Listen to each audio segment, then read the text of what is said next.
on entre dans le togg de Bintou. Voilà togg naa ba pare. xool ngeen Google boo bindee riz ñu ne la riz en plastique.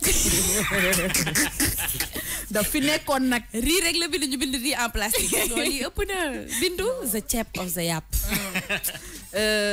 tey nag dañuy togg li nga xam ne que mooy ceebu ginaar. Pour préparer du ceebu ginaar, il te faut. soo bëggee togg sa ceebu ginaar li nga soxla mooy. des cuisses de poulet. ay soxla nga ginaar. gousse d'ail hachée. soxla nga laaj bu ñu dëbb. un peu de persil. soxla nga persil. sel poivre. soxla nga xorom ak poobar. carotte. soxla nga carotte. chou blanc. soxla nga chou.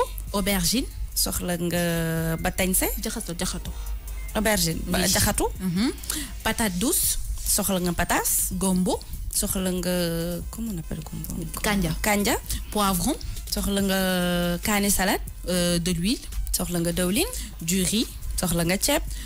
du bouillon. soxla nga ay bouillon. du concentré de tomate. soxla nga tomate loxoti. du piment. ak kaani. et de l'oignon haché. ak soble bu ñu dagate. Pour la préparation, noo koy toggee. Préparation du poulet. Coupez les cuisses de poulet en deux et faites les mariner avec le persil. Alors da ngay jël sa ay cuissu ginaar nga dagg leen nga xaaj leen ci digg bi après nga mariner leen ak sa persil. De l'ail, ak laaj, du sel, ak xorom, du poivre, ak poobar. Laissez mariner 2 heures de temps. nga bàyyi ko muy saf ci biir xam nga dugg ci biir ginaar bi 2 heures de temps. Pour préparer du ceeb, il faut couper les légumes en 4. soo bëggee togg sa ceeb da ngay jël say légumes nga daggate ko. Dans le sens de la longueur sauf les gombos. nga jël ko nga dagg ko ci guddaay bi sauf kanja bi. Dans une marmite, faites dorer la viande dans l'huile de tournesol. après nga jël sa benn cin nga teg ko ak sa dawlin nga dooreel sa yàpp. Puis ajouter l'oignon haché. après nga doole ci sa yàpp sa soble. les gousses d'ail. ak laaj bi nga dëbboon. Et laissez revenir le tout. après nag nga bàyyi ko muy dooree. Ajouter de l'eau. nga doole ci tuuti ndox. Le concentré de tomate. ak tomate loxoti bi. Le bouillon. ak sa saf-safali. Et laissez mijoter ainsi 5 minutes en couvrant la marmite. nga bàyyi ko muy pët-pëti pendant 5 minutes. Ajouter de l'eau encore. nga dolli waat ndox. Les carottes. ak sa carotte. Le chou. ak sa chou. Et le piment. ak sa kaani. Après 15 minutes, ajoutez le reste des légumes et continuez la cuisson encore 15 minutes. après nag nga dolli sa yeneen légumes yi mooy légumes yi des après nag nga bàyyi mu ñor pendant 15 minutes. Faites pré-cuire le riz à la vapeur jusqu'à qu'il devienne translucide. après nga tay sa ceeb. Délicatement retirez la viande de la marmite et réservez-la dans un premier bol. après nga seppi sa yàpp def ko ci sa benn bol nga tëj ko. Retirez les légumes et prélevez une louche de sauce pour réserver dans un second récipient. après nga seppi sa ay légumes tamit nga tibb tuuti ci ñeex bi nga def ko ci benn bocal nga teg ko ci wet bi. Ajoutez le riz pré-cuit dans la marmite. après nag nga sóor sa ceeb. La sauce doit légèrement le recouvrir. sa sauce nag war na ëpp ceeb bi tuuti rek.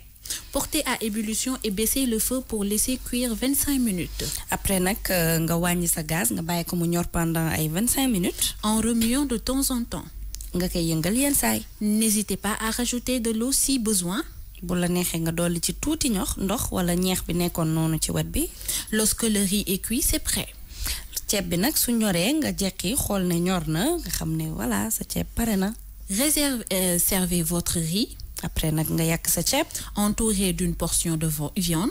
nga jël sa benn morceau yàpp wala yàpp bu bari nga teg ci digg bi. yàpp bu bari. ndawal bi d'une portion de légumes. ak légumes. ainsi qu'un peu de sauce à côté. ak sa sauce bi nga tonni woon noonu mooy ñi nga xam dañuy bëgg a ñeex ngeen ñeex ko ci noonu komp ngeen. Bon appétit. na rees ak jàmm. non Chérif dugalal ma sama yàpp ceebu yàpp ginaar. Bintu gars yi nee nañ ginaar bi saaf na. yaa ko traduire nag doom day duma la nuyu dara. sa traduction non rek traduction bi sax man dafa des parce que ni mu bëggee woon wax ne yàpp bi noonu nga koy doorelee di ko kii noonu. Ça vient du cœur. Ça vient du cœur. Ça vient du ventre. ceebu yàpp bu xonk. Ça vient du ventre. non là c'est mon ventre qui parle. ceebu yàpp ginaar gis nga ni muy défilé nii c'est Chérif dafa sadik. C'est grave. C'est grave. gis nga ni mu koy tegee nii. xoolal carotte yi. Chérif, va chercher une vilaine photo. wala carotte yi. Bon, c'est bon. Non, saf na. Te nag de préférence mën nga ko def ak ceeb bu gudd bi noonu. Voilà. Ceeb bu gudd bi jëla Cheikh Tidiane lay nee na mën ngeen tabaski Cheikh Tidiane lay ñoo bañ léegi yow mi di ñu seetaan nag. Yow kon tabaski fii ak 2 ans jarul ngay woo jarul ngay tabaski nga ba pare ñoo bañ. ñoo bañ. dañuy fi benn affaire bu ma naqari xaama changé. waaw la wax loolu. xanaa gars yi ñu ngi commencé di clash Aliou Cissé te waaw. non bàyyi leen jàmbur Aliou Cissé démb il a bien fait waaw bàyyi leen jàmbur bàyyi leen coach. 9h55 99.4 ñu ngi ci sa matinal avec Coco Jean Nafisa